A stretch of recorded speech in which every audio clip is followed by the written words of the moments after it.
doubts about what I'm doing as a conductor, because after so many times I've been with it. אנחנו יושבים כאן באולפן, איאן ואני, שלום איאן, שלום, ניהאו. ונזכרים בהתרגשות כל כך גדולה בפרויקט הסיני. הפרויקט הסיני היה אומנם בירושלים, אבל זה כאילו שהיה אתמול, כאילו כאן אל מול עינינו הקבוצה הזאת של 6 פסנתרנים צעירים סינים, ואיך הם ניגנו אחד יותר טוב מהשני. היה נהדר, לא? נהדר, יוצא מן הכלל. נהדר, חבל שנגמר. נכון. The final concert was memorable, unforgettable. They all played, each one different piece. Yes. And we would like to start with Debussy. Why Debussy is so much loved in China? Do you have any reply for that?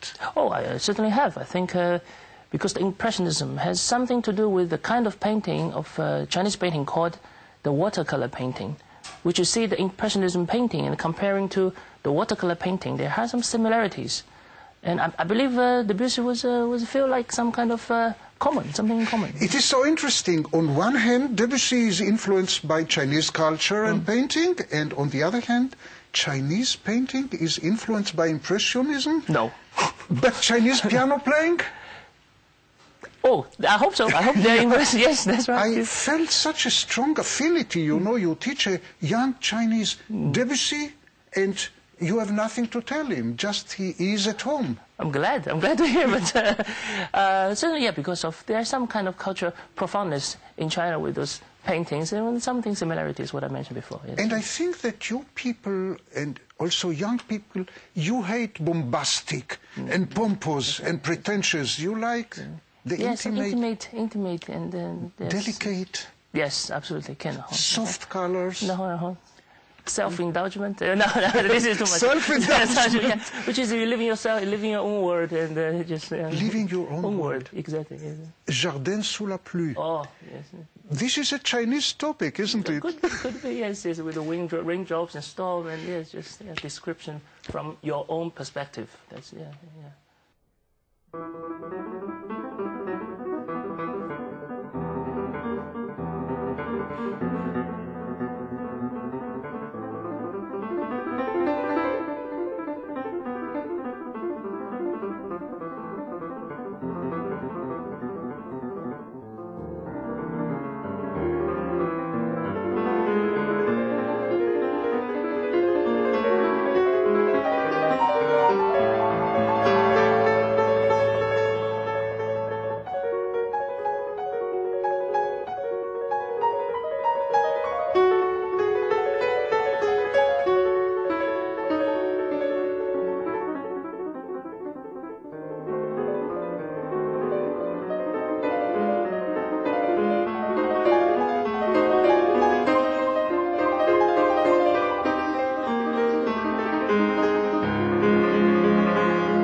Again, Okay. we were talking about impressionistic sounds, Yes. but then we see the fingers, the Chinese fingers. They can certainly run on the keyboard. They practice like mad, as I know. That's, I think, from childhood like this. Yeah, you start to teach the children at the age of... Four, even less. And then they practice. They really practice. They have no other choices. They You don't want to know if they don't want, then what will happen to them? But above that, there is some talent in the Chinese hands. We can see it in the Olympic Games. Your people are more flexible, and the reflexes... Practice, still. it's this. You believe it's only practice? Well, for me, talents, when I'm living in Israel, I know what is the talent. The talents I see here, I think that's the talents you feel so inspiring. The young Israeli. And But I'm talking about the fingers. We play piano still, with fingers. The practice... we play with fingers. Yes. The heart is important, but finally it is the yes. running fingers. I think physically, human beings are the same. I think... Come on, no. I don't believe you. There's All those Chinese acrobats, they can do things we cannot do. Well, they practice 6 to 7 hours average a day. Without, no matter what, festival, holiday, Sunday, Saturday, 6 hours, 7 hours a day. And this is out of normal people's imagination, what kind of physical state they will have. So it's not the DNA? No, I don't believe that. No. Neither the Jewish DNA in the emotional violin playing? No, for me, the Jewish musicians are, of course, even better than the quick finger the Chinese musicians because of this, they're still the tradition and the soul. And I feel that we are still a missing part of those things. Serena was the youngest participant Yes. Of the course in Jerusalem. I remember you taught her a little bit conducting, Yes, and Mari Peraya, who was one of the teachers, taught her. Yes, I was privileged to teach her. She's a cute little girl. Yes. How old was she? It was about 8, 9, something. 8, 9. 8, 9, yeah. And already plays Chopin. Yeah. This is not well. She's a talent, of course. She's a talent, but let's see what the whole life about after just 8 years old. Nothing is too difficult for the Chinese kids. They certainly play everything. Yes, they play everything. And if at the beginning they cannot play, the parents make them play.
Ian, what do you say about Serena? 8 years old. 8 years old, phenomenal. Yes, yes. And the future, what will she do? No, I don't know. Nothing is left?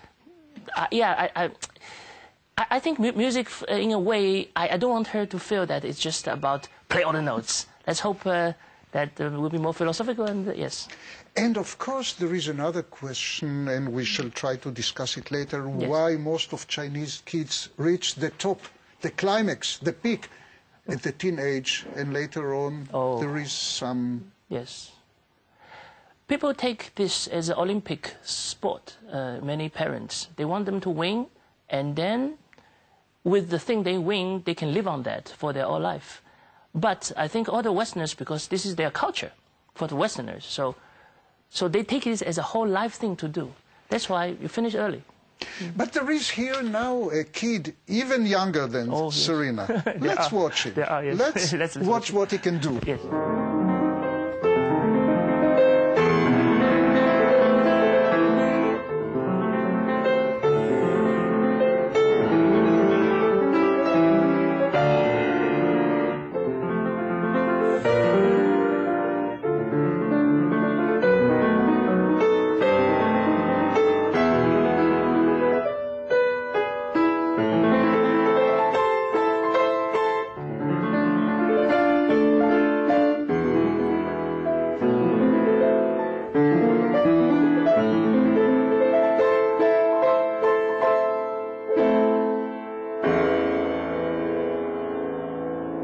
Ian, what do you say? Mixed feeling, mixed feeling. One hand, it's amazing, a kid like this, but of course, if you hear really as a piece of art, it's not yet. It's like you go to, there's a joke about how face plays better. You see all people play violin on the top of the floor and still play, and then somebody play on the roof of the building play, but still, how face plays better.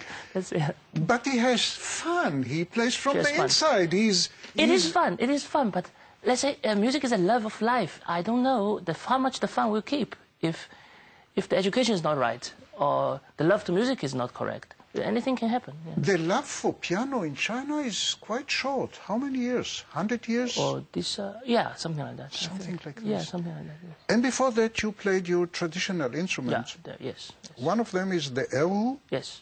What kind of instrument is erhu? Honestly speaking, I don't know. I'm educated, but certainly I've seen so many times in my life, and I even accompanied once. Oh, really? Yes. Also here, in the clip we are going to watch, there is a good pianist, a very good pianist, to accompany erhu virtuoso. Yeah. And I must tell you, when I watched it the first time, I could not believe it is true. I thought it's too good to believe. How can one on one string produce this chanson, introduction and rondo capriccioso, all that? But then I heard it's little bit slightly out of tune, then I believe it is not fake.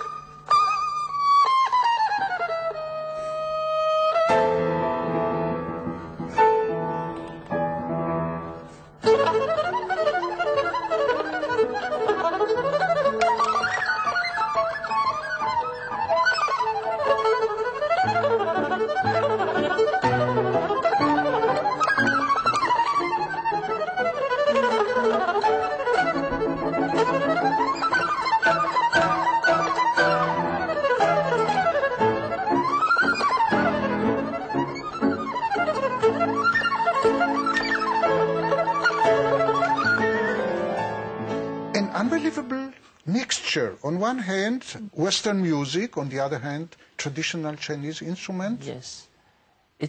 I think it's a very nice combination. Of course, this is absolutely not authentic, not the way Sensang wanted. But it shows some other kind of color on this piece. Yes. And some incredible Chinese skills. Yes. I still insist that you have something in the muscles. Okay. In the coordination, the way you can produce it. Okay, maybe from all kinds of culture together. I think from cooking also, the Chinese cooking. If you make a dumpling, then you need to, make the dough, and at the same time you have to think if the water is boiling, and then you have to mix the fillings. And I think, for example, chopsticks. Yes, of course. So chopstick means only these three fingers. But okay, maybe it's the brain work as well. Now we are going to hear something which is exactly vice versa. Here it was Saint-Saëns, Western music played on the erhu, and now the modern piano playing some traditional stuff. Okay. One of the participants in Jerusalem in our master class played a traditional Chinese arrangement.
Tell me, Ian, how many kids play the piano in China?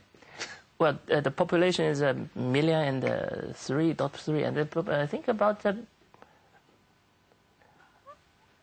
10 million at least. 10 million kids play the piano. I think so, 10 million. I felt that this instrument, our beloved piano, became a kind of national instrument of China. Oh, yes, and I think this certainly is good. Any nation has a piano as their national instrument. I think it's good for the human being. And it is a social status.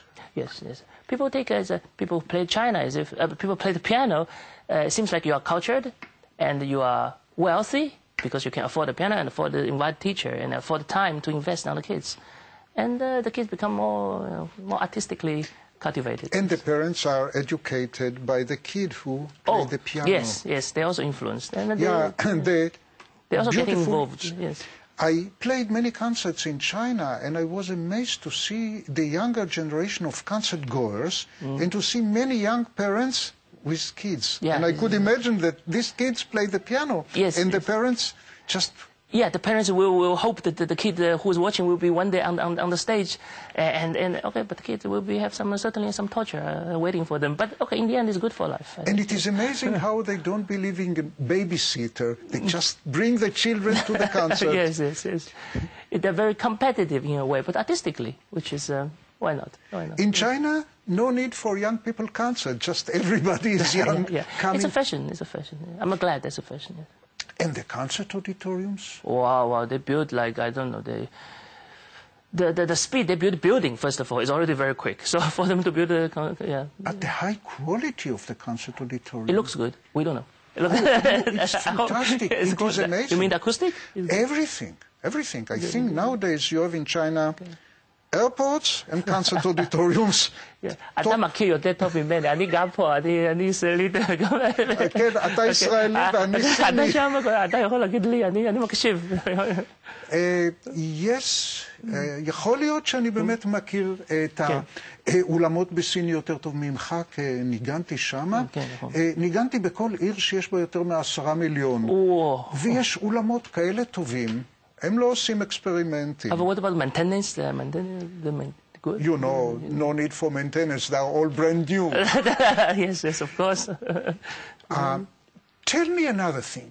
Why they all love Chopin so much? This is a kind of a secret. When I need some piece to finish my concert program, I always put Chopin. I think Chopin is it seems long time that when there was some broadcasting a lot in the radio. There were a long time ago, when before I was born, when my parents were hearing, that time was always Chopin, Chopin, Chopin. So people that think to play Chopin is a certain recognition of the ability or musicality, something like that on piano. Rubinstein mentioned that. How universal is Chopin, that you can play it in China, and Chopin is loved more than even Beethoven. Yes, yes. Maybe the piano. The language of Chopin, it just clings, like it goes easier to the ear of Chinese. The language of Chopin, plus the language of the piano, yes, plus maybe Chinese emotional attitude. Could be. Is connected, like maybe nostalgic, and there's sentiments a lot in Chopin, I think, and they feel that. Yeah. People are individualist, aren't they? Yes. Everybody actually has a character. Everybody is. It is interesting how you are all together and yet each one. Yes, it's interesting. This place is just unexplainable. It's not. I've been, of course, I lived there for many years, and since 10 years not there. But still, it's If you really think about that, it's just no answer. Many things it can't have answer. So we shall conclude now the Chinese concert in Jerusalem with. Obviously Chopin, what else? Yeah.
הסיום הוא כמובן לצופים, למאזינים, אבל גם לאיאן, כי איאן, כפי שכבר ראינו, יודע עברית לא רע בכלל, יותר טוב ממה שאנחנו חושבים.